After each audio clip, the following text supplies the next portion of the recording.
Hello, I'm John Grom, and welcome to our 232nd Right and Left Discussion Forum. We hold our televised discussions twice monthly to demonstrate the value of civil, productive, open-minded political dialogue. Today, our panel will discuss mandatory recitation of the Pledge of Allegiance or any other required statement of belief and why some people object to it. Our panel begins with Tom Finley, retired VP of Human Resources Development at Rubbermaid Incorporated, Patty Haskins, former member of the Wadsworth City Council and the faculty of Wadsworth Senior High School, Bryan Laubaugh, president of R&B Financial Services, and Dr. Ronald Chamberlin, retired senior research chemist.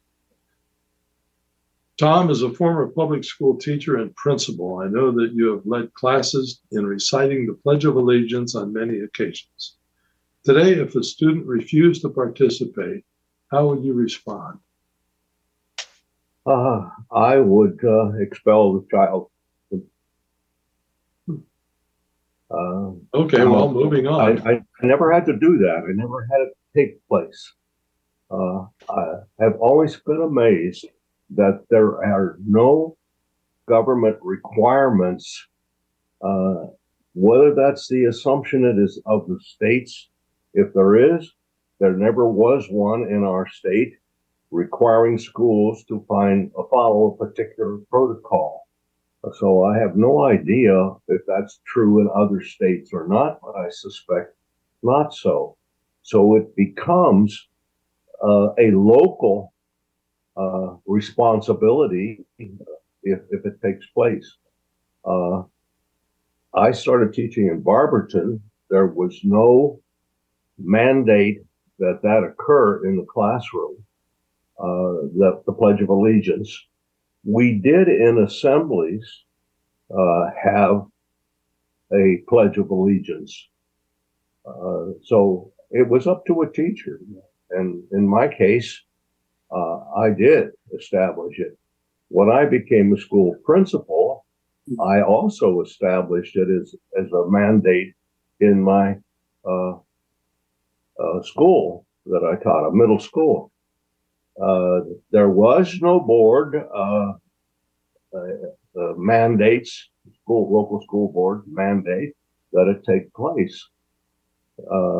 So I even went so far as to establish a student council, and the student council being responsible for its application, and the list went on.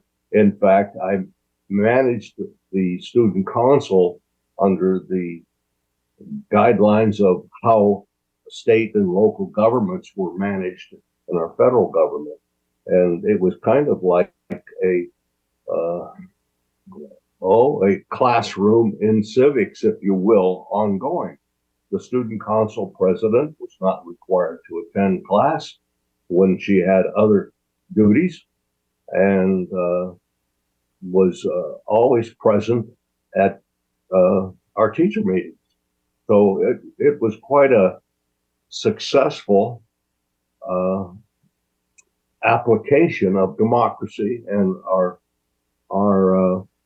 the expected laws around the Constitution and the flag and all that goes with it. Tom, it's the only place I ever saw an application, and I was proud to do it, but never got challenged in any way, shape, or form for taking that kind of stand and putting that together. The step of expelling the student for not wanting to recite the pledge seems a little harsh. So you must have some pretty strong positive feelings about the pledge. I mean, what is the value of it? The value of the pledge? Is that your question, John? Yes. Well, the pledge, first of all, it represents authority. That if someone is requiring it, it's the first application of the authority that's being represented by that government, if you will. So, who supports it? Does that government mandate it? In our case, it does not, as far as Oh. the schools are concerned. And I know nowhere else it's mandated. In the military and their ceremonies, yes, but Okay, nowhere else well, that I know of. Patty, you were a teacher for a long time.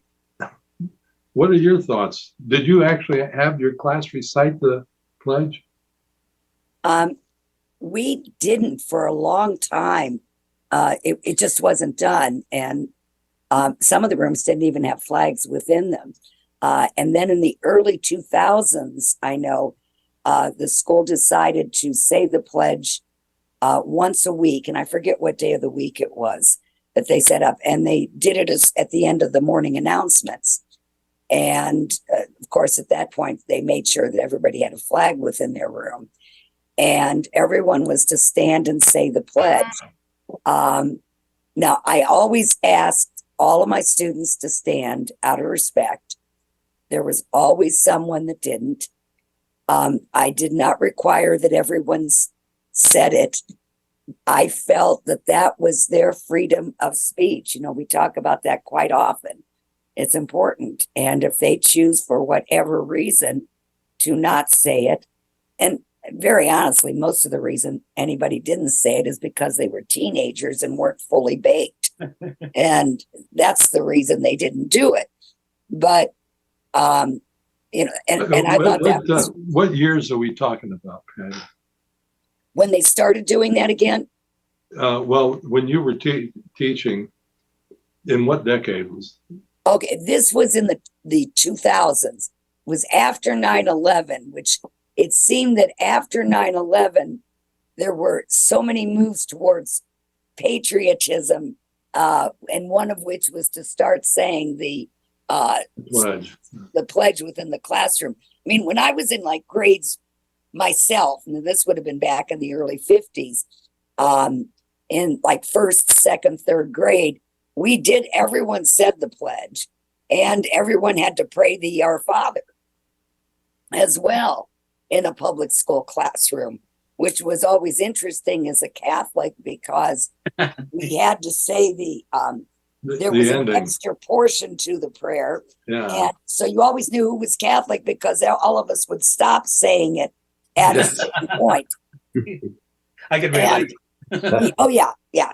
And of course, you know, then that went away with the saying of the prayers and so forth. You know, very honestly, this respect for patriotic symbols, I think, is important. But again, we have to weigh that against our freedom of speech and our right to not agree with a particular item. You know, and this is, you know, our views of this has changed over the years. I remember during the Vietnam War era, where there was so much emphasis upon flag burning and misuse of the flag. And the flag itself was thought to be a sacred piece of cloth, which, you know, I'm not going to argue that, but that's the way it was looked upon. And you could not take a flag and cut it up or use its resemblance to make clothing and so forth. Well, very honestly, that's done all the time now. Yeah. And mainly a lot by people on the right where they wear, I mean, I watch news hosts on Fox News that have their socks made out of flags and yes, the lining of their clothing. In the late 60s, that would have been a crime to have done that. yeah. You know, so that has changed. Overall protest, whether it be kneeling for the national anthem or whatever to express a point, I still think we have a right with freedom of speech to do that. And, you know, these types of protests have gone on for years. You go back to the 68 Olympics in Mexico City with Tommy Smith and John Carlos, who were protesting. Yes, Tommy Smith had his right hand in a black glove, and John Carlos had his left because John Carlos had forgotten his gloves, and so they shared them, the ones there. And you know, the interesting thing with that is they actually did not lose their medals, but they were forced to leave the Olympics after winning first and third in the 200 meters. Yeah. And they were told they were no longer to be on the Olympic team, and they had to leave. And the American track coach actually fought that at first, but then the director of the IOC, who was that totally unbiased Avery Brundage, came up with the idea that no, they had to leave, which I found it interesting because here was a man that was as racist as they came in his handling of the Olympics, but then objected when they had a complaint. Yeah. Bryan, there are so many lawsuits involving the Pledge of Allegiance that involve freedom of religion. Can you speak from a Mormon's point of view on how the pledge is accepted? We're a very patriotic group of people.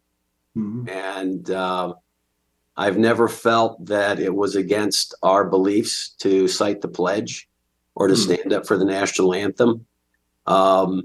I don't believe there have been anyone in our religion that's ever brought a case against this. There have been cases, and the Supreme Court did affirm that it is not unconstitutional, or there's no issues with citing the Pledge of Allegiance.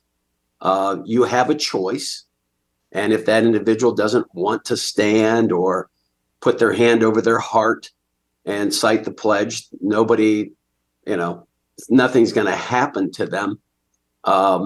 I just think that the flag represents more than just the country. It represents the men and women that have died under that flag. And that's really where I see the respect for standing for the flag and reciting the Pledge of Allegiance. Now, in the Rotary Club, we recite the pledge every meeting, and we open with a word of prayer. And I just view this as an important part of our political and our social culture. We are a country of various states and various people, but when you look at when the fervor for the Pledge of Allegiance, it seems to happen when there's something that happens to the country. After 9/11, I went out and got a flag and put it on my house, and so did many others. The Rotary has a flag project. We're up over 250 homes that we place flags in their yards. So there is patriotism for the flag, and I don't see it as an infringement on anybody's right, whether they're religious right or their political feelings. If they don't want to stand for the national anthem, fine. But don't make it so that people that do stand and do cite the pledge feel like they're out of step, with the current woke or political correct culture. Yeah. So I just think that if people would study about the flag and what it represents and what people have gone through, think of that. Have you ever been to that great big statue of Iwo Jima in Washington, D.C.? Yes.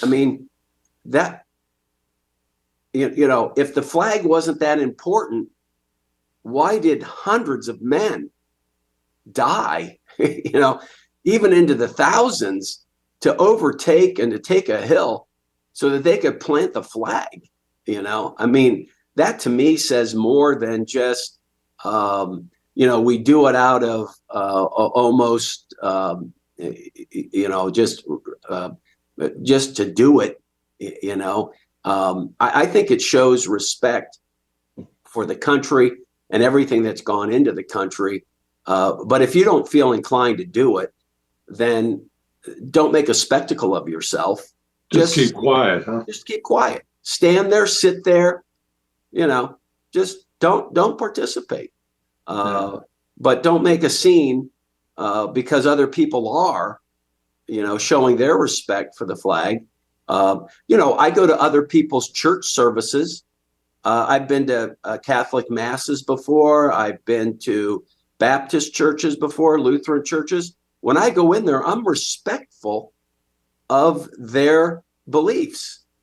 I don't go in there and try to force my beliefs on them, or, if you want to get into something, get into wearing hats at church, baseball caps. Now people say like, oh my gosh, it's okay. You can wear a hat anywhere.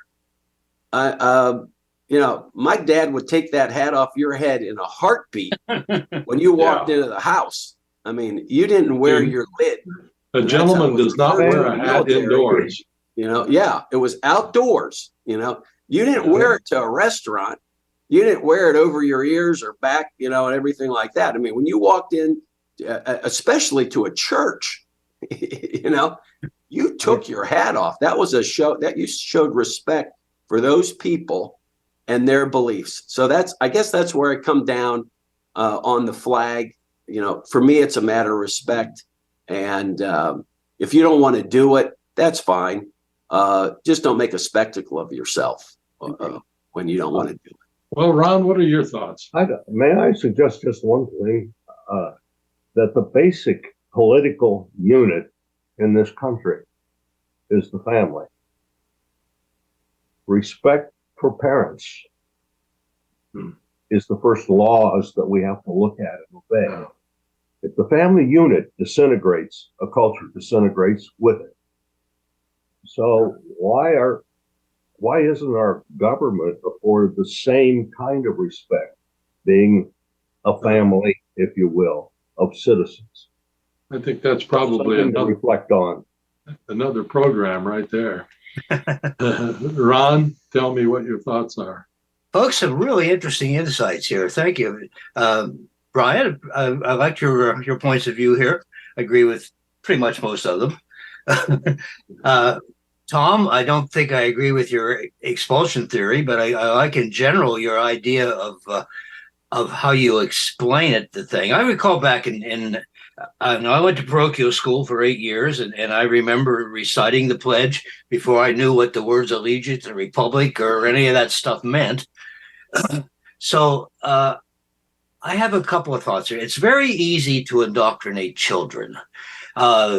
They immediately pick up on what your family values are, for good or for ill, and pick up the things which your church teaches you and things which your school teaches you. It's very easy for children to do this. Eventually, particularly in the teenage years, you begin to question this a little bit.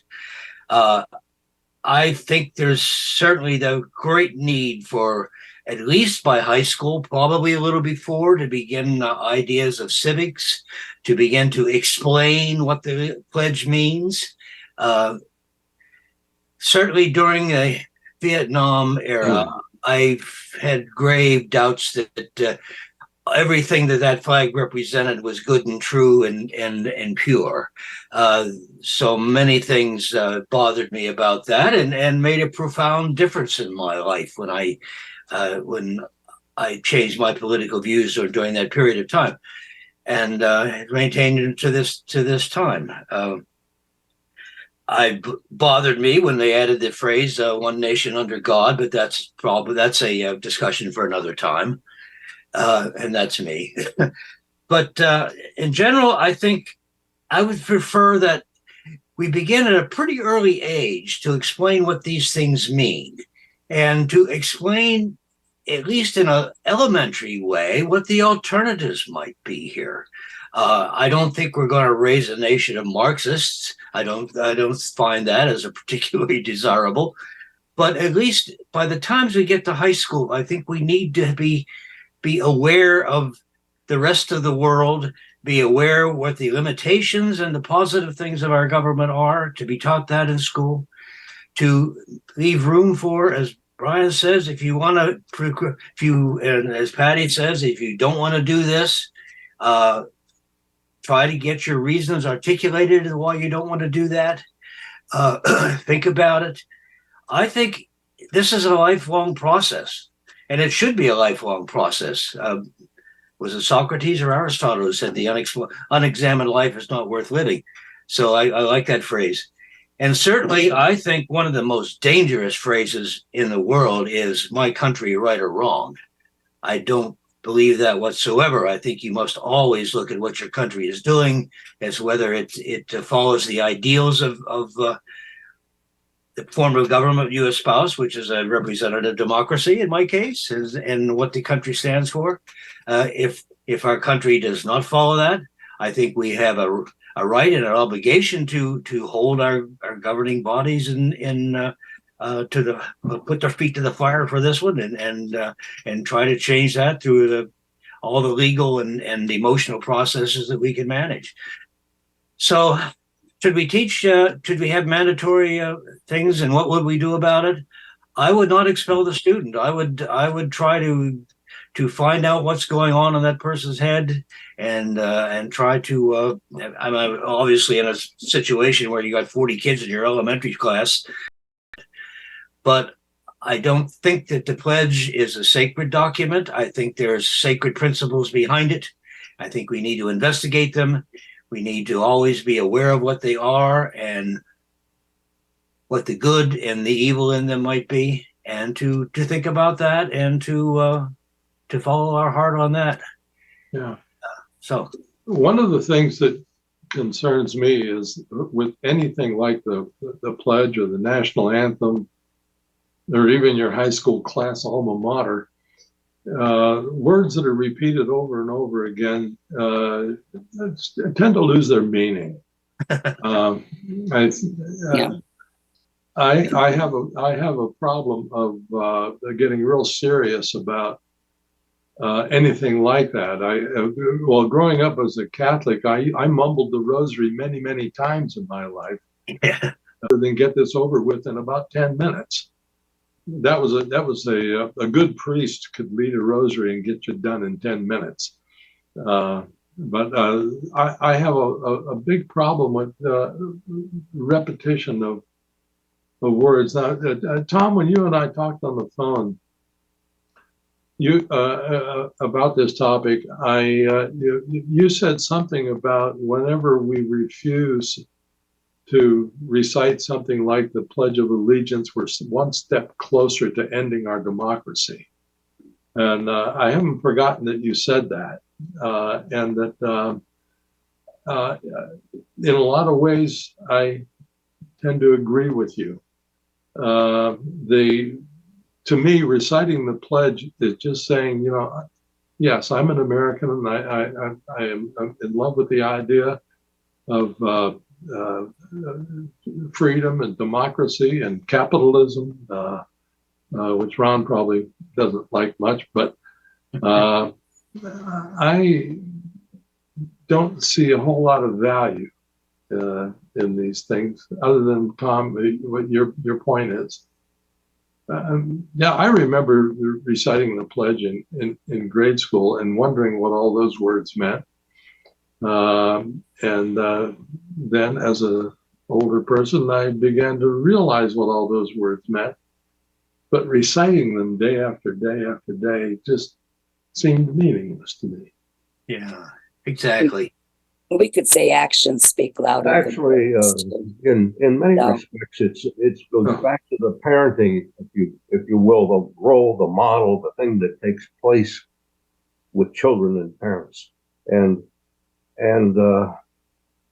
look at how we use the word there, love you, and the meaning is there, and it is there, in through our actions and everything else. So certain words do need repeated and said. And so you get a nation now. I pledge allegiance to the flag of the United States of America is a parenting kind of act, if you will, that unites us. Without those things around, we become vulnerable. And poor leadership is one of the first things that occurs. We get leaders who are able to do this and say that and whatever, and we begin to believe them because we don't have it. The list goes on. So these creeds, I pledge allegiance to the flag of the United States of America, are powerful words when they're delivered correctly. When they're delivered correctly. I had teachers who laughed at the idea that we're going to present this every day in the classroom. And they didn't laugh long. I mean, I challenged them like I would challenge anybody anywhere today.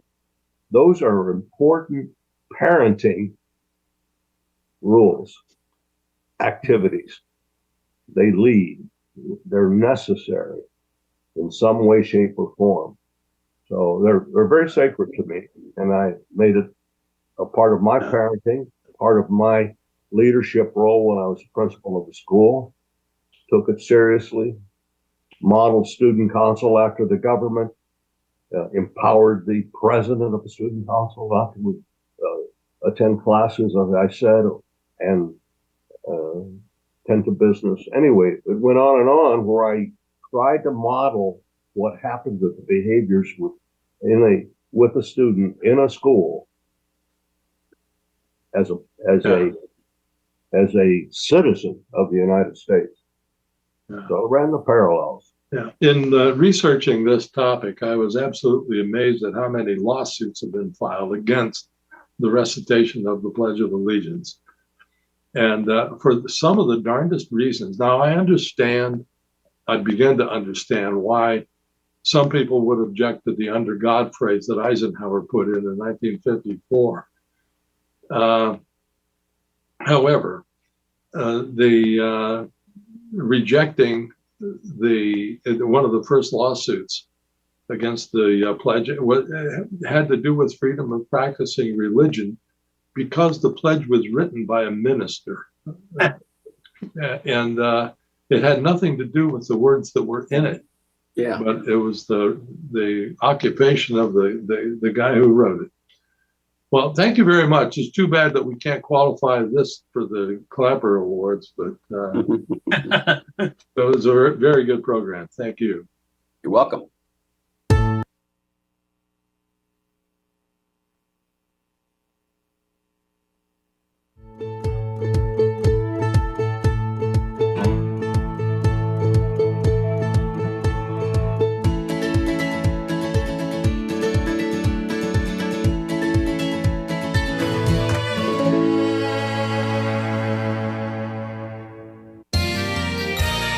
You are watching WCTV, Wadsworth Community Television.